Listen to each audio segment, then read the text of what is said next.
Good morning, Kelloland. It's now 9 minutes ahead of the hour. We'll get to today's top stories in just a moment, but first let's send it over to meteorologist Brian Karstens for a check on your morning forecast. A beautiful start to the day across parts of Kelloland.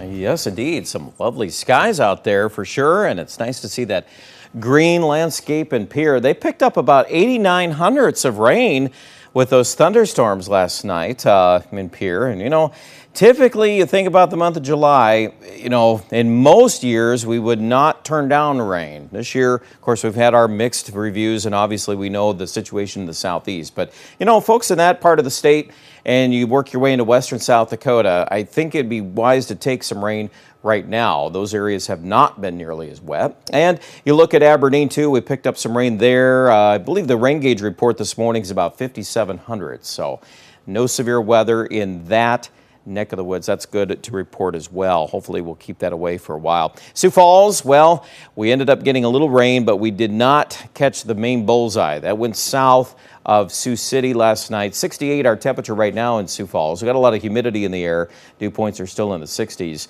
Some new showers are coming up from north central Nebraska. I do think some of those could meander over towards Sioux Falls yet this morning into the early afternoon. There's a little fog, but that should be lifting, but do keep that in mind too for a few local areas. Morning temperatures upper 50s and low 60s west of Sioux Falls. Our highs today, well, I think back in the upper 70s to low 80s. One last look at your weather coming up in a few minutes.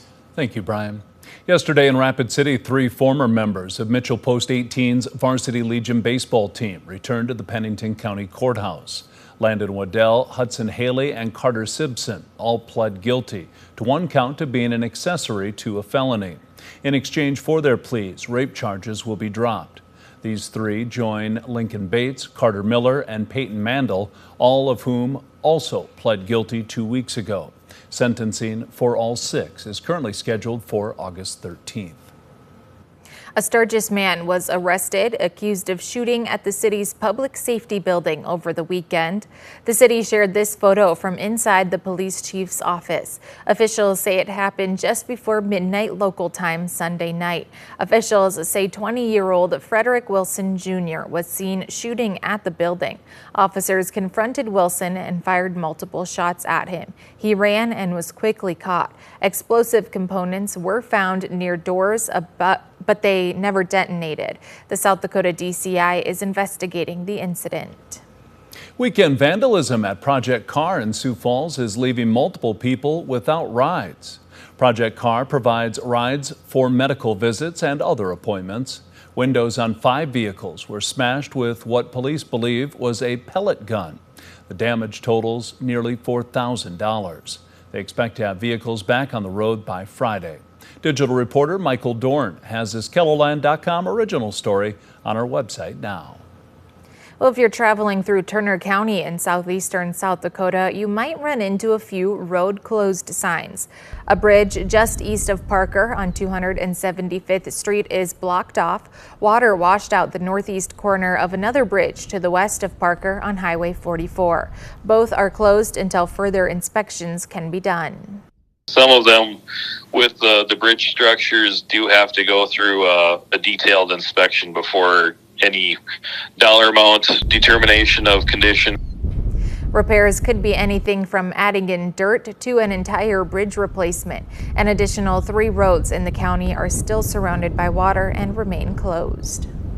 The flood woes continue in many southeastern Kelloland communities. In Vermilion, wastewater continues to flow into the Vermilion River due to broken pipes that once carried wastewater to a treatment facility. One of the biggest issues we have is the water currently in the river is still moving at a fast pace and still overflowed. Once that goes down, we can assess where exactly the break in the pipes are and the damage is. That'll give us a better idea of what we need to do. It's unknown when the pipes might be fixed. In the meantime, residents are asked to limit water usage. Across the border in Iowa, along with cleaning up flood-damaged homes, the fairgrounds in Rock Rapids took a hit. The grandstands and livestock barns were all damaged, as well as the Rapid Speedway track. With all the flood damage, the Lyon County Fair will look different this year, while the racing season is on hold. We came down here Friday morning and tried to put everything up as high as we could, but then it still went a foot higher than what we even expected. It's brought everybody together. Nobody gets much sleep, and everybody's got rubber boots and gloves now. The livestock portion of the Lyon County Fair, which starts July 21st, will be held in Osceola County. The other parts will be in Rock Rapids and Lester. A federal judge has refused to block a new South Dakota law that places new restrictions on industrial hemp. The legislature approved House Bill 1125 during the 2024 session, and Governor Kristi Noem signed it into law. It took effect yesterday. The law prohibits chemical modification or conversion of industrial hemp and the sale or distribution. KELOLAND's Bob Mercer takes a look at the challenge and today's action. That's on the Capitol News Bureau page right now.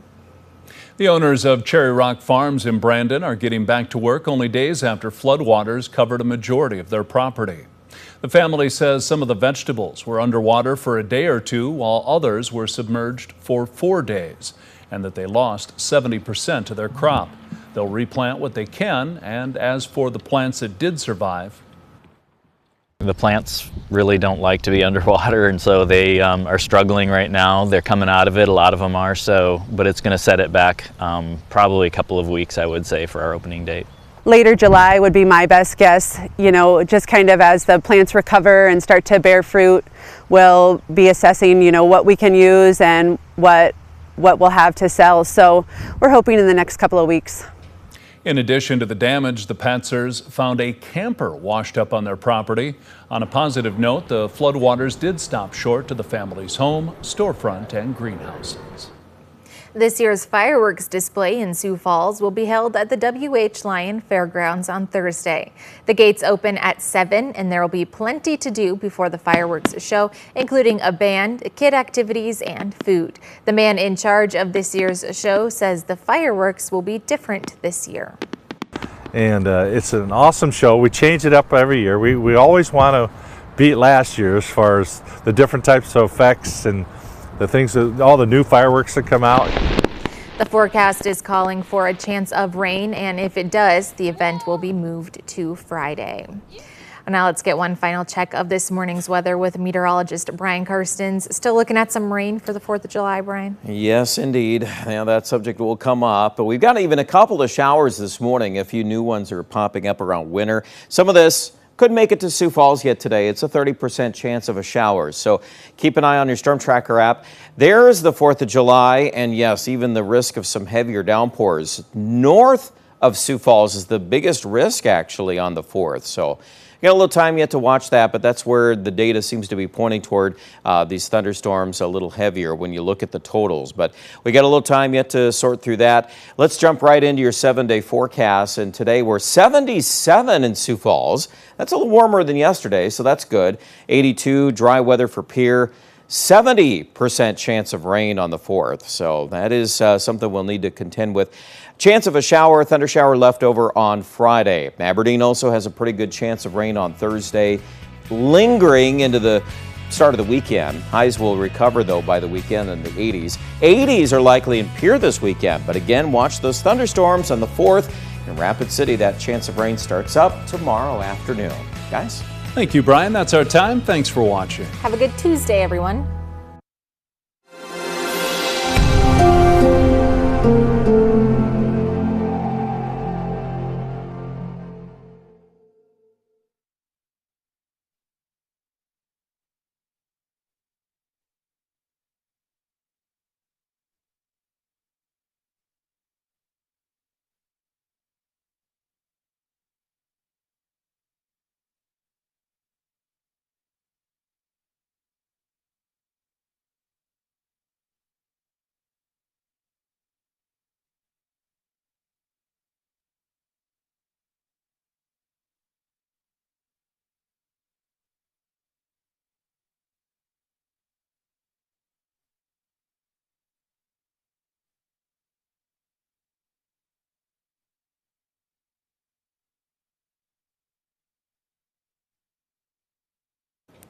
Good morning, Ketherland. I'm meteorologist Brian Karstens. It looks like today's weather trying to warm up back to the upper 70s in Sioux Falls, but we're not entirely done with the chances of some scattered showers. We are noticing some of those popping up here in south central South Dakota.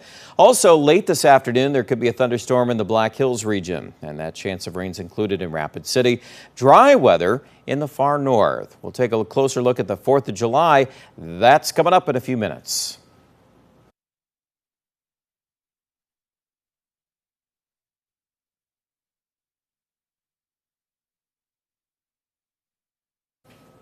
Good morning, Ketherland. I'm meteorologist Brian Karstens. An eye on weather here today. Temperatures at 77 in Sioux Falls. Yes, that's warmer than yesterday, but we're still contending with some scattered showers here and there in southeast and south central South Dakota. Dry weather for Pierre, high of 82. We're expecting upper 70s Rapid City, where a late day thunderstorm is not out of the question. Better chances of rain toward the 4th of July. Latest forecast on Midday.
Good morning. This is Ketherland on the go with all you need to know in news and weather as you start your day.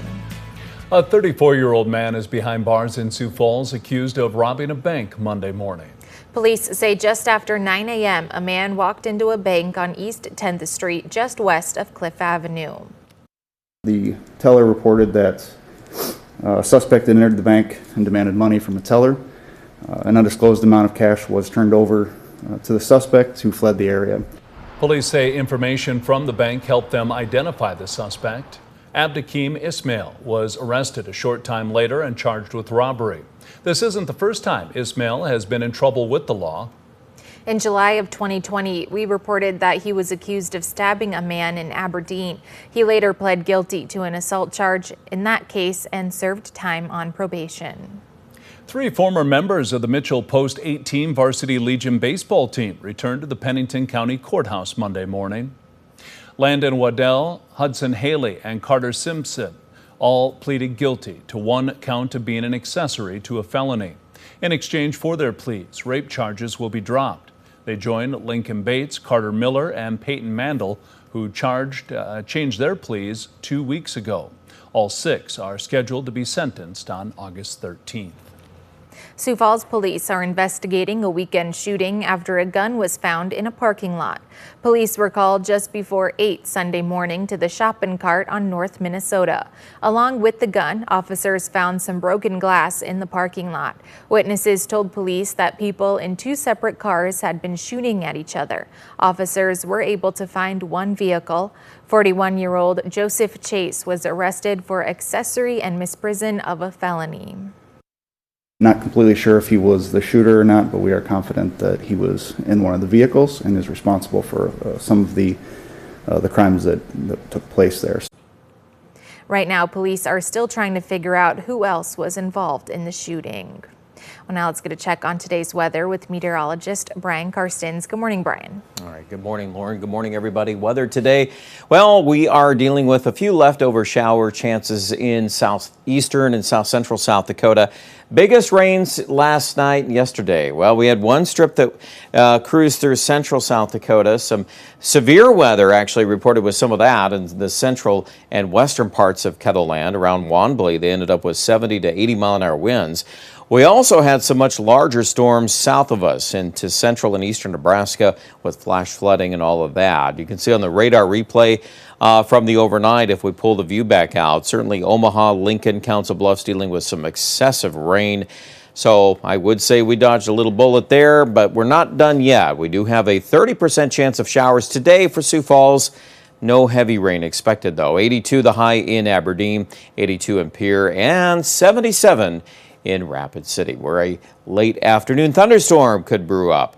A closer look at this 4th of July rain outlook. That's coming your way in just a few minutes. Thank you, Brian. People in southeast Kettleland are still feeling the effects of the major flooding from over a week ago. The rain washed out plenty of township roads, which has forced road closures and detours in Lincoln County. Farm equipment can get through a little quicker maybe. Some, if you're looking at a motor vehicle car, it's going to take some time. And maybe they can get through, but they have to travel extremely slow and make sure they watch for signs that say not passable or slow down. Counties have until July 12th to submit damage assessments for FEMA to assess where to allocate grants.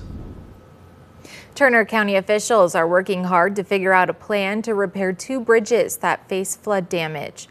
One bridge sits west of Parker and crosses part of the Vermilion River. Water washed out the northeast corner of the bridge. Another bridge east of Parker on 275th Street is also closed. Both are shut down until further inspection. We got local townships, we got the county highway department and DOT as well that have those structures in our county. They have been in the process right now of collecting damage information estimates towards repair. Turner County Emergency Management reminds drivers that if they choose to ignore any road closure signs, they run the risk of facing a fine. Because of all the rain and standing water, experts say we'll probably see an increase in the mosquito population in a week or two in Kettleland. Right now, the best thing you can do is eliminate standing water on your property. A single tire can produce tens of thousands of mosquitoes in a summer season. Things you can do around your house is making sure that you don't have areas of standing water. So clean out your gutters. I mean, I absolutely need to clean out some gutters this weekend. Thank you, long weekend. And then checking for, if you've got watering cans that you haven't emptied regularly, or buckets, or if you're somebody who has a rain barrel, make sure that you have that treated for mosquito larvae. This also goes for bird baths. Urban entomologist Amanda Bachman recommends treating standing water with a naturally occurring product called BTI. It's safe for everything except larvae. And that's a look at some of our top stories. Now let's get one last look at your weather with meteorologist Brian Karstens. Brian? All right, our forecast here as we get into the 4th of July. You guessed it, more rain coming our direction. Now, the chance of some heavy rain is something we'll need to take a look at. The biggest possibility, and again, it is a slight risk. If you look at this map closely, that means that within this area shaded in yellow, so that's Brookings, Watertown, and Aberdeen, this northeastern quadrant is probably looking at a more prolonged period of showers and thunderstorms. Some of this is going to start tomorrow and tomorrow afternoon in southwest South Dakota, but eventually these features will migrate into Minnesota. So keep that in mind. I know barbecues, plans, parades, fireworks, all of that. The weather will be a topic that will likely get its way here and move into this forecast. Now, how much rain are we talking about in that area? Well, up front here, if we probe the data, we'll find some 2-inch numbers. I kind of put it as a 1 to 3 for some of those thunderstorm complexes. By the way, this just updated within the last few minutes and has not changed a lot. So again, there'll be rain around on the 4th of July. Let's take a look at Futurecast, kind of setting this up here. First, today's forecast, a couple of showers rumbling through the south central and the southeast. This is for the most part not organized heavy rain. That's all now going to be well to our south. But could we pop a thunderstorm this afternoon in the southwest? Yes, I want to make sure we address that subject because that is an area that would be a little more prime for that. The overnight appears to be a little drier for the most part. We'll keep those temperatures in the 60s overnight. Tomorrow, warming up if we can hit some 80s. That's a warm forecast compared to what we've had a lot of the time, at least here the last couple of weeks. We've had some trouble getting into the 80s a lot, and I think that Sioux Falls will do that. Now, the rain chance Wednesday afternoon, already there in southwest South Dakota, and some of those storms could even become strong to severe Wednesday in the Pine Ridge area up to Rapid City. Now, Sioux Falls could catch a thunderstorm Wednesday night. More likely, we'll catch more rounds of showers and thunderstorms into Thursday morning. So just keep an eye on it. Again, timing is still subject to some changes here. I don't necessarily believe we're stuck in an all-day rain, but it will be around definitely in the morning. I do think even into the afternoon and evening, there are going to be some redeveloping patches of showers and thunderstorms in our region. So 70% chance of rain is in the forecast for Sioux Falls. There is a chance of rain on Friday. That's more of a scenario of these wraparound sporadic showers and thunder showers. And then the weekend, we're hoping to start dry on Saturday.